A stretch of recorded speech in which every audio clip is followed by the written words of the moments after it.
نسيت السيارة تاع الرئيس أكمل التقنية شوية ويزيد يدور يقول الناس ما أدري شو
السمينون بصفته مدير المصالح والبقية أعضاء، وكاين هو الرئيس وكاين الأعضاء.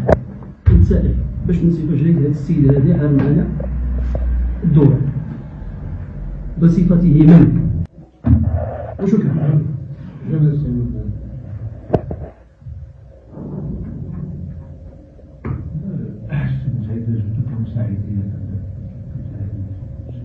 كمساعدة مزيان السمينون، ولكن في إطار القانون. هذا راه من الأعوان العربية، هذا ماشي موظف أولا، وما أداش القسم باش يحافظ على السرية. لأن أنا بزاف في الشارع كنسمع يعني على شي أمور كيداروا هنا في الجامعة وكنلقاهم من على برا. أنا بصفتي عضو ما تنعرفش، والناس بصفتهم أعوان عربيين عندهم الشدة والفلة، واللي مسؤول على هذا سميتو على هذا القرار يتحمل المسؤولية ديالو.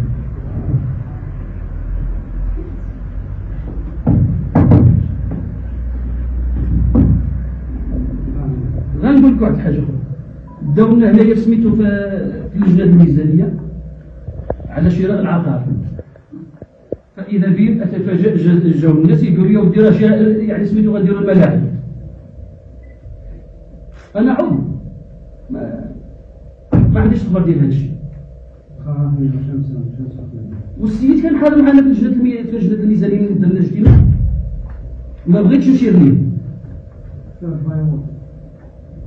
إذا عندكم شي تفسير أعطيوه لينا، ما عندكم شيء السيد خاصو يتفضل خرج على برا. إذا قانون أنا ماشي يعني كنخرج واحد عندي سميتو السلطة، لا أنا هذا خاصو يخرج معنا، هذا خاصو يخرج. الدورة مفتوحة ماشي مغلقة. لا مفتوحة السيد الخارج على راسو العين، ولكن يمشي يتفضل مع سميتو مع الحاضرين، ما يهمش معايا أنا على الصف. أنا تنفذ الساكنة هو شي يفتح الساكنة راسو. لا لا ماشي موظف السيد الخارج، هذا من الأعوان العربية ماشي موظف، هذا من الأعوان العربية. ودابا مشمول بالكونترا ولا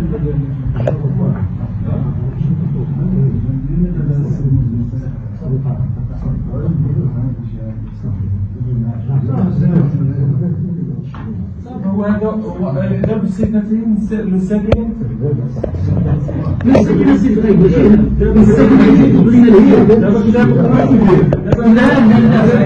لم يسد تصل إلى سميتو يعني هذا الإشكال فيها. أنا من ناحيتي حيت ماشي جلسة ليس بالنجمة ما كاينش إشكال. دابا أنت كتهضر على حالة أخرى واش يمكن له ياخذ شي صفة إدارية بحكم الوظيفة اللي كيشغلها كعون عرضي ما غنجاوبكش القانون ساعة التسجيل من بعد نتوما تسالوا المسائل القانونية. فهمتي؟ ما تفهمش هذا الاجتهاد ديالي ما نقولوش في جلسة باش غادي نقول. فهمتي؟